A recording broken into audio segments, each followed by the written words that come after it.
ছাত্ৰীসকল আজি আমি হৈ যোৱা বিজ্ঞানৰ পৰীক্ষাৰ চি সেটৰ প্ৰশ্নসমূহ ক'বলৈ আলোচনা কৰিবলৈ লৈছোঁ তোমালোকে চাই যাবা প্ৰথমতে আহিছে আমি কুৱেশ্যন নম্বৰ 1ৰ আনসাৰ কাৰেক্ট হ'ব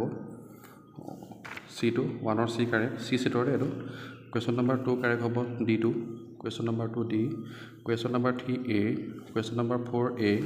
এইসমূহ কাৰেক্ট আনসাৰ তোমালোকে মিলাই চাই ল'বা কুৱেশ্যন নম্বৰ 5ৰ A কুৱেশ্যন নম্বৰ 6ৰ B কুৱেশ্যন নম্বৰ 7ৰ A মই যদি ডিছকাছ কৰা নাই কুৱেশ্যন আনসাৰসমূহ কৰি গৈছোঁ ডাইৰেক্ট কুৱেশ্যন নম্বৰ 8ৰ A কুৱেশ্যন নম্বৰ 9ৰ B কুৱেশ্যন নম্বৰ 10ৰ B কুৱেশ্যন নম্বৰ 11ৰ B কুৱেশ্যন নম্বৰ 12ৰ A কুৱেশ্যন নম্বৰ 13ৰ A কুৱেশ্যন নম্বৰ 14ৰ C কুৱেশ্যন নম্বৰ 15ৰ B2 কুৱেশ্যন নম্বৰ 16ৰ B কুৱেশ্যন নম্বৰ 17ৰ A কুৱেশ্যন নম্বৰ 18ৰ D কুৱেশ্যন নম্বৰ 19ৰ D কুৱেশ্যন নম্বৰ 20ৰ A কুৱেশ্যন নম্বৰ 21ৰ হ'ব তোমাৰ B2 কুৱেশ্যন নম্বৰ 22 হ'ব D question number 23ৰ A question number 24ৰ B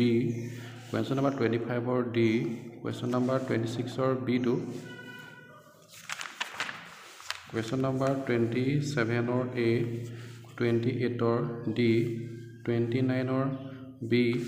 30ৰ C 31ৰ B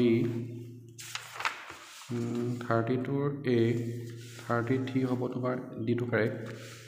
34ৰ B 35ৰ A C সেটৰ এখন 36ৰ A 37ৰ B 38ৰ C 39ৰ কাৰেক্ট হ'ব A2 40ৰ A তোমালোকে কেনেকুৱা হৈছে মোক কমেণ্ট কৰি জনাবা 41ৰ হ'ল C আৰু আমি যিখিনি কমেণ্ট দিছিলোঁ সেই কমন দিছিলোঁ কমনখিনি কমন আহিছে নাই সেইখিনি জনাবা 42ৰ D 43ৰ A 44ৰ A এই প্ৰশ্নৰ মাজে আলোচনা কৰা নাই তাক আনচাৰতে কৈ দিছোঁ 45ৰ আনচাৰ কাৰেক্ট হ'ব এইটো গতিকে এই সময় আছিলে আজি তোমাৰ হৈ যোৱাৰ বিজ্ঞানৰ প্ৰশ্নকাকতখনৰ সমাধান গতিকে তোমালোকে যদি কিবা হেৰি কৰিছা তেতিয়াহ'লে মোক কমেণ্ট কৰি জনাবা আৰু ভিডিঅ'টো পজ কৰি তোমালোকে যদি বেলেগ সেটৰ আছে কোনোবা ABC ABD তেতিয়াহ'লে মিলাই চাই ল'বা ধন্যবাদ আৰু কিমান পালা জনাবা